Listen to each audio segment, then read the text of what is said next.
ایک ہے سنی سنائی بات، لیکن علم الیقین اور حق الیقین کی بنیاد پر میں بات کرتا ہوں کہ جب میں خیبر پختونخوا میں فائنانس منسٹر تھا تو 2003 اور 4 کے بجٹ میں ورلڈ بینک نے ہمیں 5 ارب روپیہ دیے تھے۔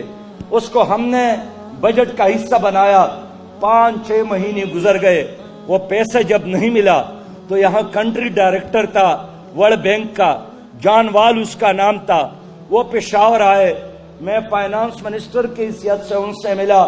میں نے کہا جان وال، وہ جو قسط دینا تھا اس کی وجہ سے ہمارے سارے ترقیاتی کام رک گئے ہیں۔ انہوں نے ہنس پڑے اور کہا کہ جو تم نے پشاور میں خواتین کے وہ بل بورڈ ان کی تصویروں پر جو مبنی تھی اس کو توڑا ہے، تو کیا اس کے باوجود بھی آپ ہم سے پیسہ لینا چاہتے ہیں؟ میں نے کہا کہ جانوار، ہمارے بل بورڈوں پر خواتین کی تصویر کا اور ورلڈ بینک کے قرضے کا کیا تعلق ہے؟ اس کا آپس میں کیا رشتہ ہے؟ وہ ہنس پڑے، انہوں نے کہا کہ قرض لینا ہے تو کلچر بھی لینا ہے، خارجہ پالیسی بھی، داخلہ پالیسی بھی اور تعلیمی پالیسی بھی۔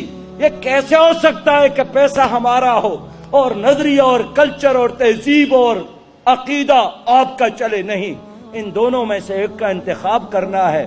مجھے یقین ہو گیا کہ جو قرضے ملتے ہیں یہ قوموں کو اٹھانے کے لیے نہیں، قوموں کو غلام بنانے کے لیے